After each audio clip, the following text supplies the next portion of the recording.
We now know who is atop of the Jets' wish list in terms of searching for their next head coach. His name, Mike Vrabel, according to Connor Hughes. We have a full article in the YouTube description down below. Hey, everybody, I'm Paul Eston Jr., a.k.a. Boy Green. I'm the New York Jets digital reporter for Heavy.com. Very interesting nugget from Connor Hughes on Jets Final Drive on SNY TV on why he believes Mike Vrabel is the coach the Jets covet most. From everybody that I have talked to, this is going to be a very thorough search for the Jets, all that stuff. But the name that is kind of here, and then the rest of the pack, from my understanding, it is Mike Vrabel. And I know the Jets have already put out their feelers to gauge interest, if Vrabel would be interested in the Jets, if there's anything there that he would, want the job or take the job or anything like that. But he is somebody that, from my understanding, is atop the Jets' wish list. And it would not surprise me at all if the Jets actually went to Vrabel, and one of the things to try to get him to be their head coach was they said, look, we'll hire you, and then we'll keep you involved in our search for the general manager. Now, Robinson, again, I don't believe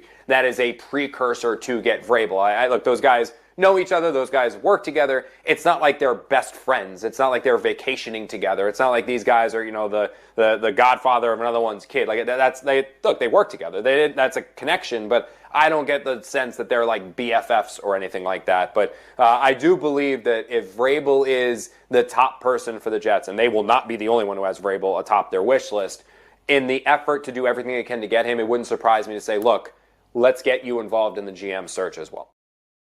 And interesting, because Rich Cimini of ESPN said on his Flight Deck podcast that sources close to Vrabel said he'd be open to the position depending on who they hire as the general manager. So if Connor Hughes is right and the Jets would be willing to potentially hire Vrabel first and then allow him to be a part of the process to find the GM, well, that checks out, Jack, as potentially Mike Vrabel potentially coming to the New York Jets. Now, you heard from Hughes that Vrabel, the Jets won't be the only team that has Vrabel in high regard. According to Albert Breer of Sports Illustrated, quote, my sense is Mike Vrabel is high on the list of 3 teams with head coach openings now and will probably be the most sought-after candidate in January. What'll be interesting to see is who will be willing to let him set up his own program in his own way, which could mean bringing ex-Tennessee executive and current Giants executive Ryan Cowden with him as general manager, and perhaps Browns tight end coach Tommy Rees as OC, though Josh McDaniels might be a possibility to come with them to certain locales too. Again, that's from Albert Breer of SI.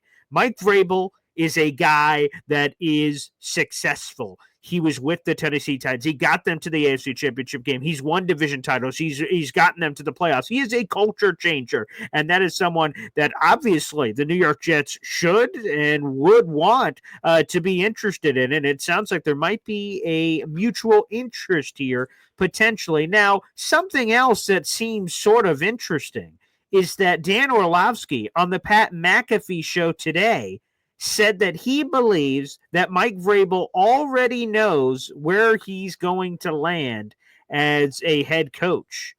He's saying that he believes he knows where he's going to coach next year. Then on the same day, the report comes out that the Jets covet Mike Vrabel more than anybody else. Brian Windhorst waving fingers, perhaps? Interesting nonetheless. The Jets covet Mike Vrabel. Mike Vrabel seems open to the Jets job. Again, Mike Vrabel is currently an assistant with the Cleveland Browns, so he can't even interview with the New York Jets until the regular season is over. And obviously the Jets still have 3 more games to go, so we're not talking about this till like the second week of January, or after the first week of January, is when the Jets could even talk to Mike Vrabel. And it starts off in Zoom sessions before it can move over to in-person sessions and things of that nature. So keep that in mind as the Jets continue to percolate here with the head coaching search and the general manager search. Another interesting note is the Jets have interviewed, at the time of the recording of this video, as we're about to posted on my YouTube channel, youtube.com/boygreen25, is that the Jets have interviewed 2 candidates for the GM job so far. Number 1, of course, is Thomas Dimitroff, the former Atlanta Falcons GM. Number 2, John Robinson, who spent his final 4 seasons with Mike Vrabel there in Tennessee. And, of course, John Robinson never had a losing season with the Tennessee Titans. He had a winning year every year, 9-7 for 4 years, an 11-5 year, a 12-5 year, and then he was fired when they were 7-5 in his final season with the team. The only bugaboo, of course, because there's a lot to like about John Robinson, is he traded away A.J. Brown to the Philadelphia Eagles because he didn't want to pay him, and he was fired after the game in which the Eagles came to Tennessee, and A.J. Brown went crazy on the Titans, and John Robinson got fired. That's not going to make Jet fans feel very well know, a Garrett Wilson who is set to be paid this offseason, or maybe not, potentially, that will scare a lot of Jet fans. But that connection, again, between John Robinson and Mike Vrabel will only continue to spark and fuel the rumors that perhaps Mike Vrabel could be the next head coach for the New York Jets. Thanks, everybody, for tuning into this quick video. We're live every single day at 7:30 in the morning for Boy Green Daily. Hopefully, you guys can join us for that. Like the video, hit subscribe, and like I said, in the YouTube description down below are all kinds of details on this Mike Vrabel